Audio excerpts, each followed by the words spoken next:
today we're working on a 06 Dodge Ram, and we're going to replace the driver's side rear tail lamp circuit board. Now we've got our new unit here. I noticed it actually came with 4 new screws, which are going to be nice because that'll help attach it to the housing. First things first, we need to remove the assembly from the truck. So I'm going to take my T20 Torx driver, and we've got 2 screws coming from the inside of the truck bed. And so we will remove both of those, get them both out, and now we are going to simply remove the unit from the truck. Okay, so once the screws are out, and we just basically pulled straight outward.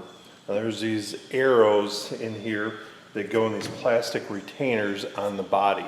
So once the screws are out, you might have to pry a little bit, and then pull straight away from the truck. Now we've got our electrical connector here, and we've got a little bit of a locking tab here. So I'm just going to take my straight pocket screwdriver to help release that tab, and then I'm going to squeeze on this a little bit, and sometimes it takes a little bit of an effort to get that off there. So once we've got the unit removed from the truck, now we'll see we've just got 4 Phillips head screws here. So I'm going to take my Phillips screwdriver and I will remove each of these screws. Once the screws are removed, I can simply separate the unit.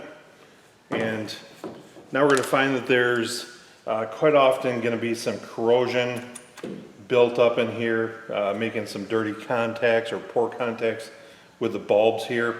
And that's very much the case with all this. So I'm going to discard this complete assembly. I'm going to start over with 3 brand new bulbs with my new unit here. I might even put a little bit of dielectric grease to help maintain the contacts for longevity. Then we will take our new screws. We're going to screw the new unit down to the taillight circuit board here. We'll make our electrical connection and assemble the whole thing back into the truck, and obviously verify that all of the lights work properly. Hopefully now you understand what it takes to replace a taillight circuit board on a 06 Dodge Ram 2500.